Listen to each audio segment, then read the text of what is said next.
Hello, welcome to the session 6 on technological innovation management and entrepreneurship. In our last class, we did discuss about planning, what is the nature of planning, the importance of planning, different kinds of plans that is involved in planning. In today's session, we are going to learn about the steps that is involved in planning and what are the limitations, drawbacks of planning. Together with that, we will do some multiple choice questionnaires. Now, steps in planning. What are the steps that is involved while doing a plan? So the main steps in planning are, first one is be aware of opportunities. The first thing that we want to do while planning is we should know the opportunities that are available around us, being aware of opportunities. Once we are aware of opportunities, we can think of setting realistic objectives. Once we know that what are the opportunities that is available around us, we can convert those opportunities into an idea, and we can plan those opportunities as a realistic objective. How am I going to set this or make this opportunity as a business proposal? What is the objective on doing this, on taking up of the opportunity that is available? That is being aware of opportunities. Establishing, next point is establishing objective. Once I know that this is the opportunity that is available in the market, I can use this opportunity to start a business. I can convert this opportunity as an idea, and I can convert this idea into a plan. Then converting a idea into plan is nothing but establishing objectives. Establishing objectives is, it is very essential to set the or establishing objectives. This will be the crucial step in planning. You should know the goal of the idea that you're generating. What is the objectives? What is that you're going to achieve by taking up this opportunity which is available? So this becomes very crucial point in planning, that what is the object. Once you know the objectives, that then you have a direction on where you want to reach, right? So this becomes very crucial part in setting the objectives. Next is developing planning premises. Now, the third step in planning is to establish planning premises. Now, in this planning premises, the planning premises can be divided into further three types of premises. Premises in the sense the available environment. What are the environments that I will be considering? What are the type of the premises that is available for me to do a business? So this premises is divided into three types, where which first one is called as internal and external premises. What are the internal premises that I am supposed to set up, and what are the external premises that is available, right? So what is internal premises? Internal premises are the premises within the organization, internal to my company, internal within my organization. Some of the examples are, what are the policies, what is the forecast that I am going to check for, what is the investment that I'm going to do on my organization, what is the availability of resources, what is the capacity of the workforce that I need, how is the funds going to flow, all these things inside the company, what are the things that is required to run a company, those becomes the internal premises. Now, what is external premises? External premises are the premises outside the organization. Outside the organization, whatever that is available, that are external premises. They include government policies, technological changes, business environment, economic conditions, population, buying power, political stability, sociological factors, demand, etc. This, I don't have control on them. It is external factors that will be affecting my business. So those kind of external factors on which I don't have much control, those things are called as external premises. Internal premises is what are the kind of environment that I need, what are the things that is required to start a business inside the company. Those are called as internal premises. And external is outside the company, how they are going to affect my business. Those are called as external premises. Next is tangible and intangible premises. Now, what is tangible premises? Tangible premises are the measurable premises. For example, population, investment, demand. So these are quantitatively, I can measure that, okay, this area has a larger population, and this area here population belong to this kind of people stay over here, whether they can afford my product or not, what is the investment that I'm going to put into my business, whether the product that I'm producing, do they have demand in the market. All these things I can study, I can do a study on that, and it is measurable. So it is also measurable quantity. So these kind of premises are called as tangible premises. Intangible premises. Intangible premises is the premises are those which cannot be quantitatively measured. I cannot measure that, right? So like tangible premises where I can measure, where I will know the population count, I know how much I am going to invest. So these are measurable quantities. Intangible is I cannot measure. For example, business environment, economic conditions, uncertainties, technological change, political stability, sociological stability. These things are not measurable. I cannot measure all these things. So such kind of premises are called as intangible premises. The third one is controllable and uncontrollable premises. So the third premises is controllable is the premises that are controllable uh, within the from the organization, like technical manpower, input technology, machinery, financial investment, the machineries, equipments, all these things are I can control, where the premises which are controlled by the organization, or the organization can control the things that is running in the company. So such are called as controllable premises. Some premises like strikes, non-availability of raw materials, change in the government policies, phase shift in technology, wars, these things, even COVID, these are not controlled by the organization. These are uncontrollable premises. These are called as uncontrollable premises. So the planning premises, the premises that I am going to work under. So those were divided into three kinds. One is the internal and external premises, tangible and intangible premises, controllable and uncontrollable premises. I will have to look all these premises before I jump into business or before I start my business. Next is determination of alternative courses. Now, when I consider all these things, I know I have known what business, I have looked for opportunities, I got to know what I'm supposed to do. I will convert those into goals and objectives. Then I will work out what all premises that is available, what all I have to take care of. And once the premises is being set, then I will look for alternative course, which means in search and identify some of the alternative courses of action. Now I can't start business with only one plan in my mind. I should have, if A, plan B, plan C, plan D, and with all those alternatives that is available, I will list all the alternatives that is available to do a business, right? So with all the, I will first make a note of what all the alternatives that is available to start a business. Next point is evaluating the alternatives and selecting the best course of action. When I have 5 plans to do a business, okay, I can do this, I can do this, I can do this way, I can do in small scale, I can initially start for raising fund. So there are n number of plans for me to start a business.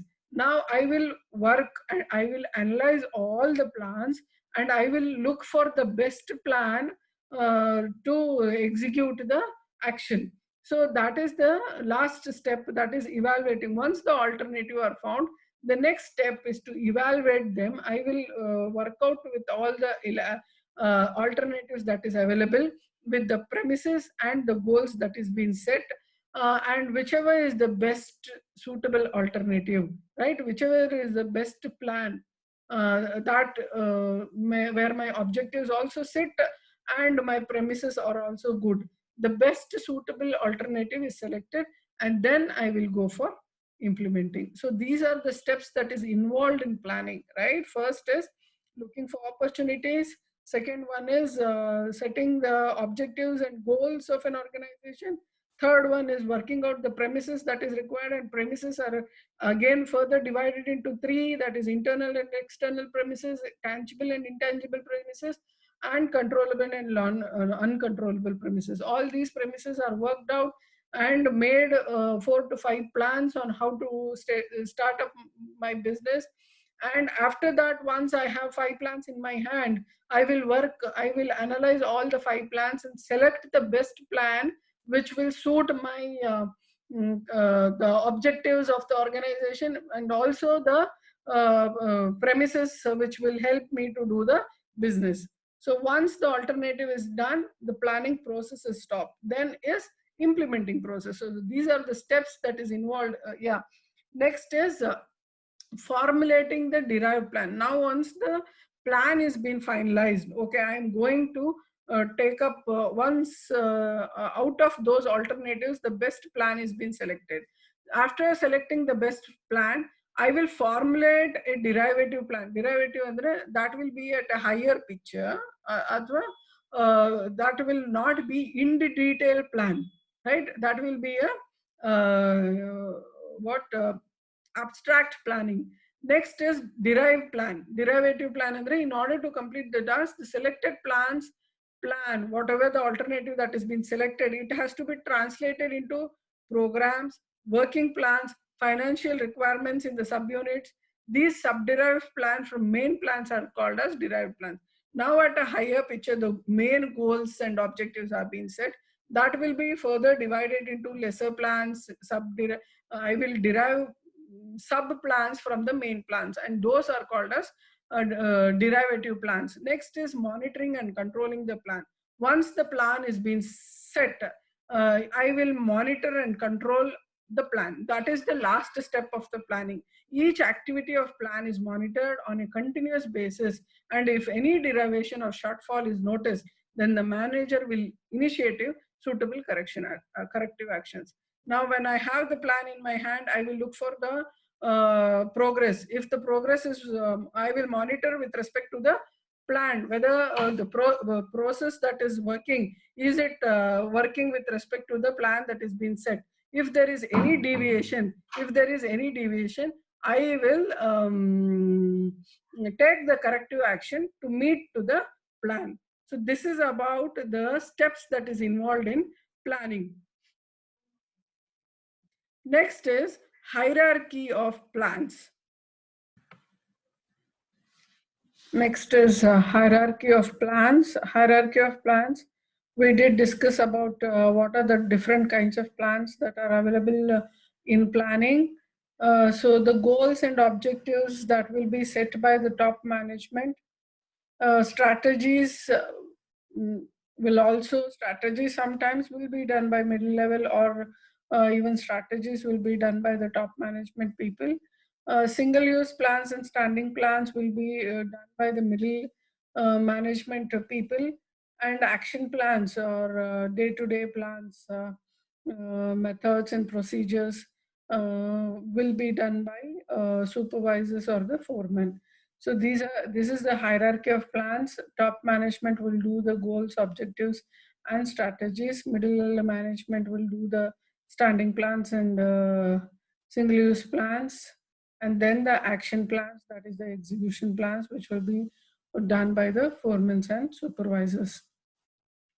Next is the limitation of planning. Now, what is the problems or the drawbacks that will be due to planning? So the limitations of planning and management, I will just read out the points now, and then we will go in detail for each point. Okay, limitations of planning is it is time consuming, it is costly, it is rigid, it is a gap between plans and achievements, problem for technical staff, resistance to change, paperwork causes frustration, danger of over targeting, dangers of under targeting, danger of human error, and interdepartmental rivalries. Okay, these are the limitations of planning and management. We will go in detail in each point how it is a limitation to know more about it. Limitations of planning. First one is time consuming. Yes, planning involves a lot of collection of data, analysis of data, forecasting, etc. And all this consumes a lot of precious time. Therefore, planning is a time consuming activity because it involves in understanding, analysis, collection, forecasting, all these things are involved. So it takes a long time to plan. So it is time consuming. Second point is costly. Planning is a work of experts. He tells that one more limitation of planning is it gets costlier. When planning is being done, yes, collection of data, analysis of data, forecasting, analysis of data requires experts to analyze the data that is available, and they're all experts.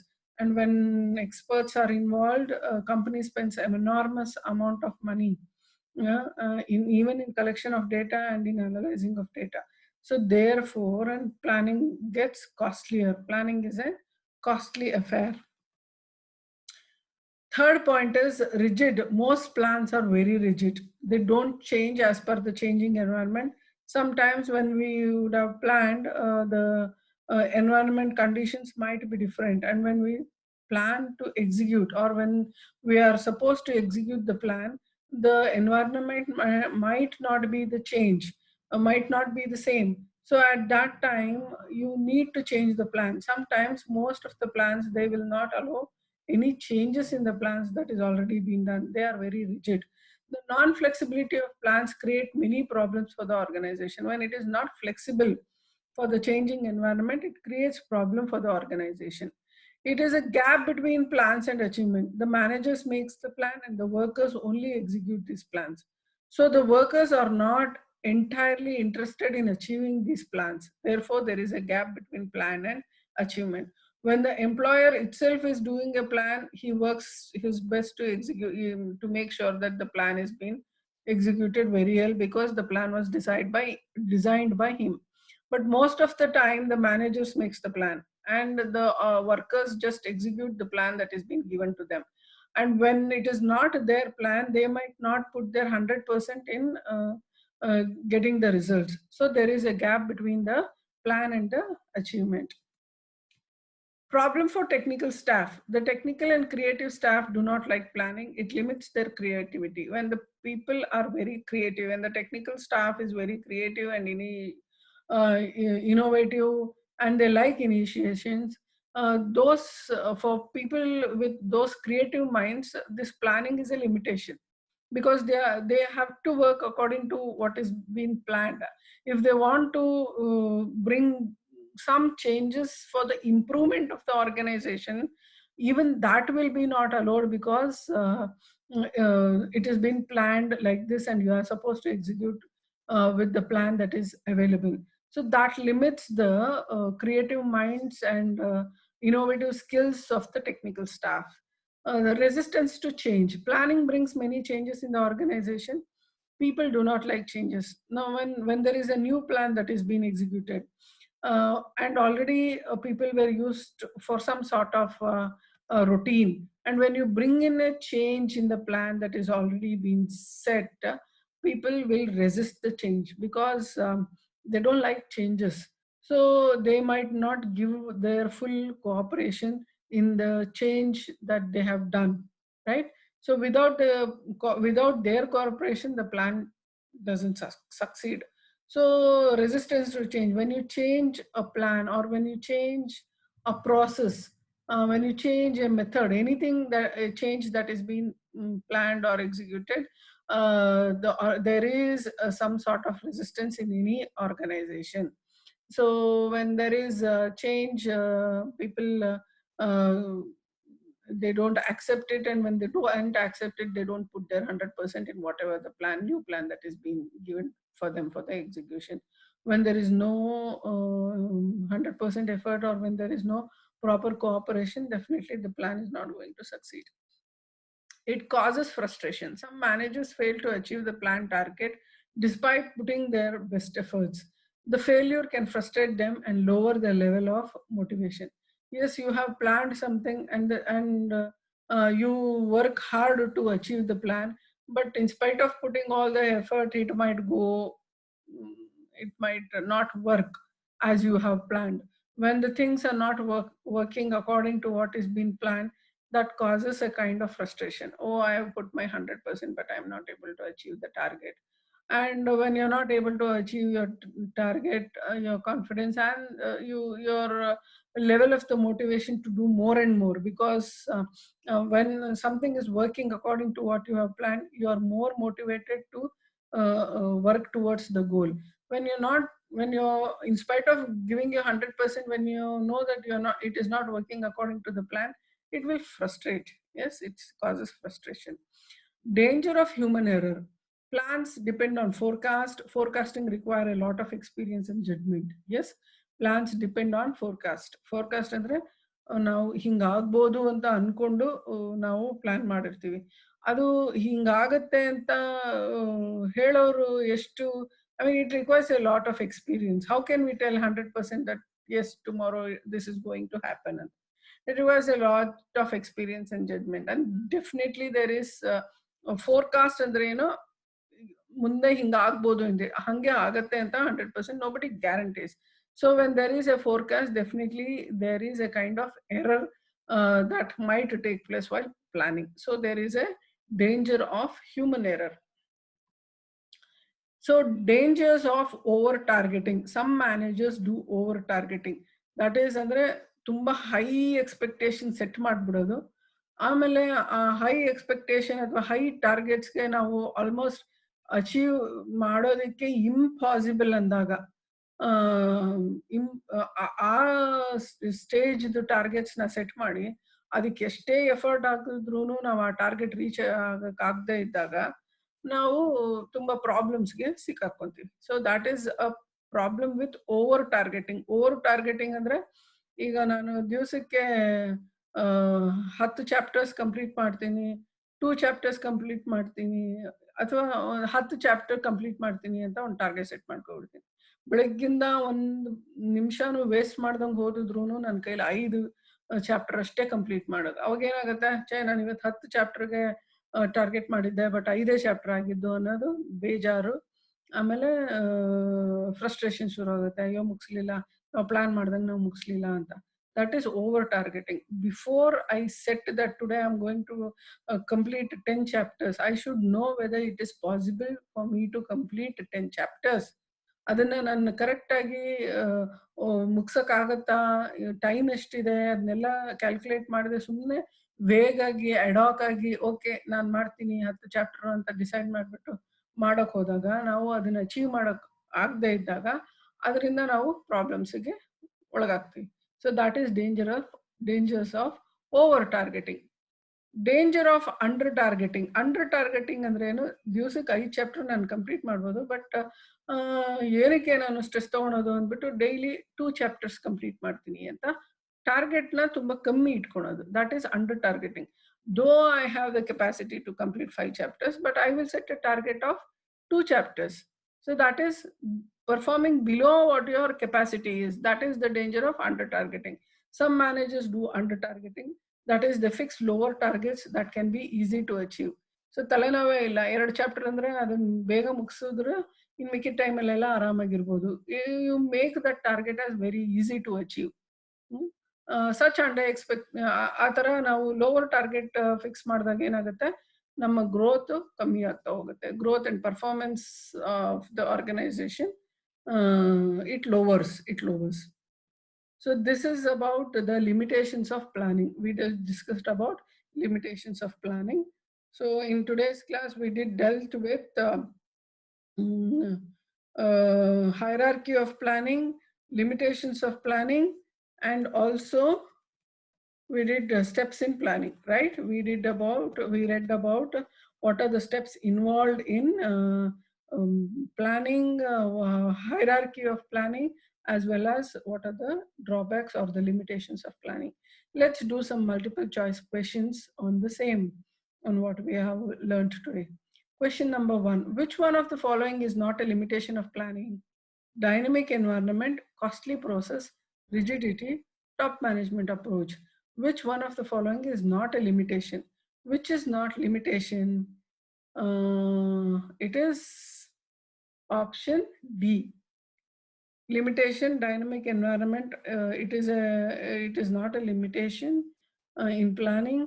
Costly process, yes. It is rigid, yes. It is a top management approach. It is pervasive everywhere. It is there. It is not a limitation. The rest all is limitation. Top management approach is not a limitation. So it is option D. Which one of the following is a step of planning? Analyzing the organization structure, analyzing the environment, analyzing of employee behavior, analyzing of employee morale. Which one of the following is a step of planning? ಇದರಲ್ಲಿ ಯಾವುದು step of planning, ಒಂದು step of planning? It is option B, analyzing of environment. Environment ನ analyse ಮಾಡಿ ನಾವು plan ಮಾಡ್ತೀವಿ. Organise structure ಏನು ಇದು ಮಾಡಲ್ಲ, ಸ್ಟೆಪ್ ಏನು ಮಾಡಲ್ಲ. ಎಂಪ್ಲಾಯಿ ಬಿಹೇವಿಯರ್ ಮಾರಲ್ಲ ಏನು ನಾವು, it is not a step of planning. Analyzing the environment, definitely it is a step of planning. So the last step in the planning of process of planning is plan implementation. Whether is it true or false, the last step of planning process is plan implementation. The answer is false. False, because the last step of the plan is follow up action is the last step. Last aleno implement madidmele follow up ಮಾಡ್ತೀನಿ, whether whatever I am doing, is it with respect to the plan that is being plan that I have been set. ನಾನು ಮಾಡ್ತಿರೋ ಕೆಲಸ ನನ್ನ plan ಜೊತೆ match ಆಗ್ತಿದ್ಯಾ ಅಂತ follow up ಮಾಡ್ತೀನಿ, right? That will be the follow up ಮಾಡಿ ಏನೋ ಆ ಕಡೆ ಈ ಕಡೆ ಎಲ್ಲಾದ್ರೂ ಹೋಗ್ತಾ ಇದ್ರೆ, ಅದನ್ನ ಡಿವಿಯೇಟ್ ಆಗ್ತಾ ಇದ್ರೆ ಅದನ್ನ ವಾಪಸ್ಸು ಪ್ಲಾನಿಗೆ ಸ್ಟಿಕ್ ಆನ್ ಆಗೋ ತರ I will make sure that it works with the process. So the last step in planning is follow up action. Follow up action andre monitor ಮಾಡೋದು. Yeah, right. Question number 4: it is not always true that just because a plan has worked before it will work again. Identify the related limitation of planning. ಅಂದ್ರೆ ನಾನು ಮುಂಚೆ ಮಾಡಿರೋ plan ಅದು work ಆಗಿದೆ ಅಂದ್ಬಿಟ್ಟು ಆ plan ಯಾವಾಗ್ಲೂ ವರ್ಕ್ ಆಗುತ್ತೆ ಅನ್ನೋದಕ್ಕೆ ಗ್ಯಾರಂಟಿ ಇದೆಯಾ? ಇದು ಯಾವ ಲಿಮಿಟೇಷನ್ಗೆ ಲಿಂಕ್ ಆಗಿದೆ? Option A, planning leads to rigidity, planning reduces creativity, planning may not work in dynamic condition, planning does not guarantee success. So it is option D, planning does not guarantee success. Mere planning doesn't guarantee success. Yes, if you work like what you have planned, definitely that will lead to success. ಅದು ನಿಮ್ಮ ಸಕ್ಸಸ್ಗೆ ಕರ್ಕೊಂಡು ಹೋಗುತ್ತೆ. ಅದು ನೀವು ಈಗ plan ಮಾಡ್ಬಿಟ್ಟಿದ್ದೀರಾ ಅಂತ ನಿಮಗೆ ಗ್ಯಾರಂಟಿ, ಸಕ್ಸಸ್ ಗ್ಯಾರಂಟಿ ಇಡಲ್ಲ, right? You might have planned that today I will complete 5 chapters, but what is the guarantee? Just because you have planned, unless and until if you don't work according to the plan, morning 1 chapter, afternoon 1 chapter, post evening 1 chapter, night 1 chapter, atara, if you don't work what you have planned, if you don't work according to what you have planned, it will never guarantee success. If you work with the plan that you have laid down, then it will lead you to the success. That is option D, planning does not guarantee success. Question number 5: identify the correct sequence of steps involved in the planning process. Planning process ಅಲ್ಲಿ sequence of step ಹಿಂಗೆ ಒಂದಾದ್ಮೇಲೆ ಒಂದು correct ಯಾವುದು ಅದನ್ನ identify ಮಾಡಿ ಅಂತ. Option A, evaluating alternative courses, identifying alternative course of actions, setting objectives and developing premises. ಇದು A ಸಾಧ್ಯ ಇಲ್ಲ, ಯಾಕಂದ್ರೆ ನಾವು first we set the objectives, right? First alternative ನ ಇವ್ಯಾಲ್ಯುಯೇಟ್ ಮಾಡಲ್ಲ, we set the objective. So option A is never correct. Option B, setting objectives, identifying alternative course of actions, evaluating alternative courses, and developing premises. So let's see this C option also. Setting objectives, developing premises, identifying alternative course of action, and evaluating alternative courses. So it is option C, I think, because we set the objectives and then we develop the premises, then we identify the alternatives that are available, and then we evaluate the alternatives and select the best alternative course of action. So it is option C. Yes, I think for today's class, it is that's all that we did discuss about the steps that are involved in planning, hierarchy of planning, and we also did the limitations of planning. Thank you for your kind attention. I will meet you in the next class.